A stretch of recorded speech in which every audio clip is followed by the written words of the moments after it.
आप सबको मेरा नमस्कार और महर्षि शिशुरुत एजुकेशन आप सबका स्वागत करती है। रशिया का एम्स कहलाने जाने वाली यूनिवर्सिटी कजान फेडरल यूनिवर्सिटी के बारे में आपको बताने वाले हैं। Today we are in front of Kazan Federal University which is situated in Kazan, जो कि एक बहुत ही पॉपुलर सिटी है। बजट कितना हो जाएगा फर्स्ट ईयर में? भाई 6 ईयर्स का बजट कितना हो जाएगा? अब ये यूनिवर्सिटी आपको सिलेक्ट करनी चाहिए या ना करनी चाहिए, भाई वो आप ये इन पॉइंट से देख पाओगे जो कि आपको गूगल पे भी नहीं मिलते हैं। ये पॉइंट्स हम सारे यहाँ पे एक्सप्लेन करने वाले हैं और भाई हम कंक्लूड करेंगे कि भाई हमें ये यूनिवर्सिटी जो कजान फेडरल यूनिवर्सिटी वो सिलेक्ट भी करनी चाहिए या नहीं करनी चाहिए। इसलिए वीडियो को बिल्कुल भी स्किप मत करिएगा।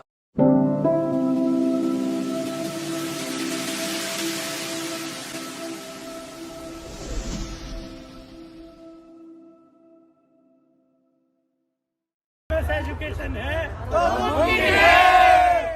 देखिए ये जो है आपका कजान सिटी में पड़ता है और भाई कजान सिटी आपकी बहुत खूबसूरत सिटी है रशिया की। ये थर्ड कैपिटल भी मानी जाती है और बहुत ही सेफेस्ट एरिया भी माना जाता है। तो जैसे कि आपका बहुत ही सेफ एरिया ही पड़ जाता है और बहुत खूबसूरत एरिया भी। तो मेरी खुद की फेवरेट सिटी है ये। और 1804 में 1804 में आपकी भाई ये यूनिवर्सिटी बनी थी। भाई बहुत पुरानी यूनिवर्सिटी हो जाती है, आपकी सेकंड ओल्डेस्ट यूनिवर्सिटी है भाई।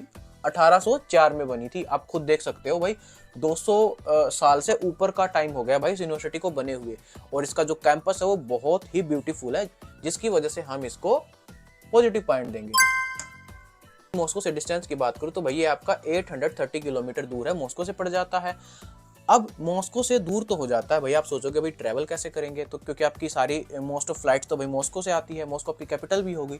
लेकिन भाई यहाँ पे आपका इंटरनेशनल एयरपोर्ट हो जाता है। जी हाँ, कजान सिटी में आपका इंटरनेशनल एयरपोर्ट है और ट्रैवलिंग आपकी बहुत ईजी हो जाती है भाई। डायरेक्ट आप इंडिया से वहाँ की फ्लाइट ले सकते हो और बीच में भाई एक स्टे तो होता ही है भाई आपकी, क्योंकि मॉस्को ही केवल डायरेक्ट फ्लाइटें आती हैं। तो आपका जो है भाई ट्रैवलिंग इजी हो जाती है। इसके अलावा भाई आप इंडिया से मॉस्को तक की फ्लाइट ले सकते हो, जो कि आपकी चीप फ्लाइट्स पड़ जाती है मोस्ट ऑफ टाइम। अब मॉस्को से लेके कजान तक की या तो आप ट्रेन ले सकते हो, बस ले सकते हो, या फिर आप फ्लाइट भी ले सकते हो। तो ट्रैवलिंग जो है आपकी बहुत बढ़िया है, तो कोई भी दिक्कत प्रॉब्लम नहीं आने वाली है। तो ये भी आपका पॉजिटिव पॉइंट हो जाएगा। अगर मैं आपकी रिकॉग्नाइजेशन की बात करूँ तो भाई WHO सर्टिफाइड और NMC सर्टिफाइड ये यूनिवर्सिटी है, तो इसको हम भाई पॉजिटिव पॉइंट देंगे। ठीक है, आपकी जो पढ़ाई है वो इंग्लिश में हो रही है भाई, सारे टीचर्स आपके जो है इंग्लिश में पढ़ाते हैं, तो ये भी भाई आपका पॉजिटिव पॉइंट हो गया। अब अगर हम ड्यूरेशन एंड टोटल बजट की बात करें, देखिए जो आपका ड्यूरेशन है वो आपका 6 ईयर्स तक हो जाता है। एंड बजट की अगर मैं बात करूं तो भाई आपकी 5,96,000 तक पड़ जाती है। ठीक है, देखिए जैसा कि आपको पता है कि भाई इंडिया में एम्स मिलना कितना मुश्किल है भाई। जो एक्स्ट्रा टैलेंटेड बच्चे जो होते हैं भाई, उन बच्चों को एम्स मिल पाता है इंडिया में। लेकिन अगर आप एक अच्छे पढ़ने वाले बच्चे हो, आपकी रैंक बहुत अच्छी आई है भाई, कई बार क्या जैसे 2024 में भाई 600 से ऊपर ऊपर बच्चे वालों को भी कॉलेज नहीं मिला था। लेकिन इसका मतलब ये थोड़ी है कि भाई वो अच्छे पढ़ने वाले नहीं है, 600 मार्क्स के आपके ऐसे ही आ जाते हैं। लेकिन उन बच्चों को भी अब्रॉड आना पड़ा था। तो ऐसे बच्चे अगर आपकी कजान स्टेट सेलेक्ट करते हैं तो वो बहुत ही बेहतर डॉक्टर बन सकते हैं। जी हाँ। और अगर मैं बात करूं भाई आपकी बजट की, बजट आपका थोड़ा सा मैक्सिमम थोड़ा सा ज़्यादा हो जाता है। लेकिन जिस तरीके की यूनिवर्सिटी है, जिस तरीके की वर्ल्ड रैंकिंग है, उस हिसाब से तो मैं इस यूनिवर्सिटी को यहाँ भी पॉजिटिव पॉइंट ही देना चाहूँगा भाई। वर्ल्ड रैंकिंग अगर मैं बात करूँ तो 400 जो है इसकी वर्ल्ड रैंकिंग हो जाती है। एंड कंट्री रैंकिंग की बात करूँ तो भाई वो आपकी 8 हो जाती है। तो रैंकिंग ही देख लीजिए आप कितनी बढ़िया है।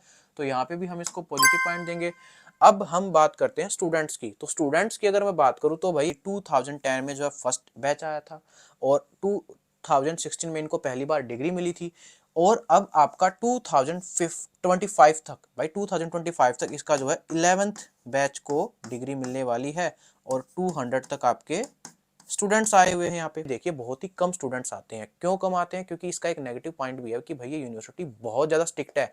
जो इसका ऑनलाइन एग्जाम होता है ना, जो एंट्रेंस एग्जाम लेते हैं, तो वो भी आपका डिफिकल्ट होता है। इसके अलावा भाई जब आप यूनिवर्सिटी में पहुंच जाते हो तो वहाँ पे भी भाई आपकी जो यूनिवर्सिटी है वो भी बहुत ज़्यादा स्ट्रिक्ट होती है।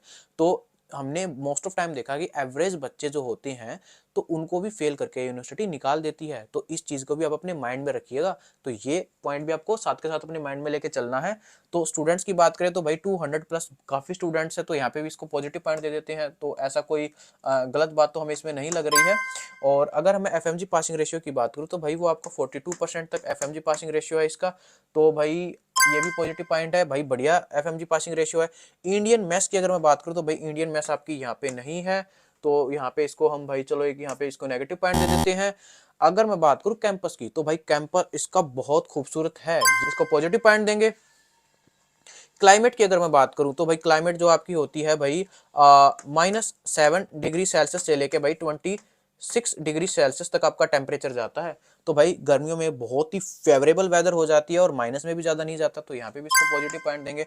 अब बारी आ गया आपकी कंक्लूजन की। देखिए वैसे तो इसके मोस्ट ऑफ सारे पॉइंट्स आपके भाई पॉजिटिव ही हैं, लेकिन एक अलग से इसका नेगेटिव पॉइंट मैं आपको बता देता हूँ। कंक्लूजन में इसका एक नेगेटिव पॉइंट मैं क्या बताऊंगा कि भाई देखिए ये यूनिवर्सिटी जो आपकी बहुत स्ट्रिक्ट है भाई, बहुत ज्यादा स्ट्रिक्ट यूनिवर्सिटी है ये, इसलिए ये इसका एक नेगेटिव पॉइंट हो जाता है। तो फाइनली कंक्लूजन में आपको ये बताऊंगा कि भाई ये यूनिवर्सिटी आपकी बहुत स्ट्रिक्ट हो जाती है, इसलिए हम इसको नेगेटिव पॉइंट देंगे यहाँ पे। तो भाई अगर आपको ये यूनिवर्सिटी सिलेक्ट करनी है तो आप अपने माइंड में ये लेके जरूर आइएगा कि ये यूनिवर्सिटी बेस्ट यूनिवर्सिटी तो है, लेकिन आपकी थोड़ी सी स्ट्रिक्ट है। जी हाँ, एवरेज बच्चे भी हमने देखा कि काफी टाइम यहाँ पे फेल हो जाते हैं। तो आप ये चीज माइंड में रख के ही यहाँ पे आइएगा। फर्स्ट ईयर की अगर मैं यूनिवर्सिटी की फीस की बात करूं तो फर्स्ट ईयर में जो इस यूनिवर्सिटी की फीस है वो हो जाती है आपकी 5,96,000। अब हम बात करें भाई अगर गवर्नमेंट हॉस्टल्स की, भाई फर्स्ट ईयर में आपके जो गवर्नमेंट हॉस्टल है वो 22,000 तक हो जाते हैं। ये भाई मेडिकल इंश्योरेंस आपका एक बहुत ही इंपॉर्टेंट डॉक्यूमेंट है जब आप रशिया आते हो, क्योंकि भाई उसके बेस पे ही आपके बहुत सारे मेडिकल टेस्ट भी होते हैं जो फ्री ऑफ कॉस्ट होते हैं, और भाई आपको मेडिकल जो फैसिलिटीज है वो भी मिलती है रशिया की। तो ये आपका जो है 6,000 तक हो जाता है।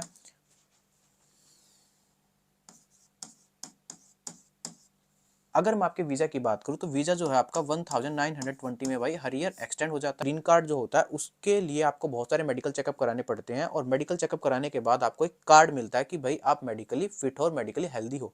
ये जो है आपकी इसकी जो कॉस्ट 10,000 तक जाती है भाई, 10,000 आपके पर ईयर के लगते हैं, और भाई आपके 6 ईयर्स तक ये आपका 60,000 का हो जाता है, क्योंकि भाई आपको ईयर बाय ईयर हर साल कराने पड़ते हैं। तो भाई टोटल आपका 6,35,920 में भाई फर्स्ट ईयर का आपका खर्चा आ जाता है रशिया के एम्स में। अगर हम आपकी फर्स्ट ईयर से लेकर 6 ईयर्स तक के टोटल खर्चे की बात करें तो भाई वो आपका 38,35,520 में कंप्लीट हो जाता है। कजान स्टेट यूनिवर्सिटी भी आपकी कजान में ही पड़ती है और उसकी भी बहुत अच्छी रैंकिंग है। 1500 तक भाई उसकी रैंकिंग पड़ जाती है, भी बहुत अच्छी रैंकिंग होती है। और लेकिन उसका एक पॉजिटिव पॉइंट ये हो जाता है भाई इस यूनिवर्सिटी के कंपेयर में कि भाई वो यूनिवर्सिटी उतनी स्ट्रिक्ट नहीं है भाई, एवरेज बच्चा भी वहाँ पे पढ़ के पास हो सकता है। दूसरा वहाँ का एंट्रेंस एग्जाम भी भाई बहुत डिफिकल्ट नहीं होता, तो एंट्रेंस एग्जाम भी बच्चा पास कर लेता है। तो इस तरीके से भाई आपकी जो कजान फेडरल यूनिवर्सिटी है वो बहुत बेहतर तो है, लेकिन थोड़ी सी स्ट्रिक्ट है। जी हाँ, आपको ये माइंड में लेके चलना होगा ये चीज़ भी। तो अगर आपको कजान फेडरल में एडमिशन लेना है तो भाई आप हमारे पास डायरेक्ट मैसेज कर सकते हो, और अगर आपको कंक्लूजन में कुछ समझ नहीं आया हो तो भाई आप हमसे कंक्लूजन पूछ सकते हो। भाई इस चैनल पे आपकी एमबीबीएस अब्रॉड से रिलेटेड, नीट से रिलेटेड, या फिर इंडियन गवर्नमेंट कॉलेज, हर तरीके की इन्फॉर्मेशन हम इस चैनल पे डालते रहते हैं। भाई किस यूनिवर्सिटी के कब एडमिशन ओपन होंगे, कब बंद होंगे, हर तरीके की इन्फॉर्मेशन आपको देखने को मिलेगी। तो चैनल जरूर सब्सक्राइब कर लीजिएगा। मिलते हैं एक और नई वीडियो के साथ।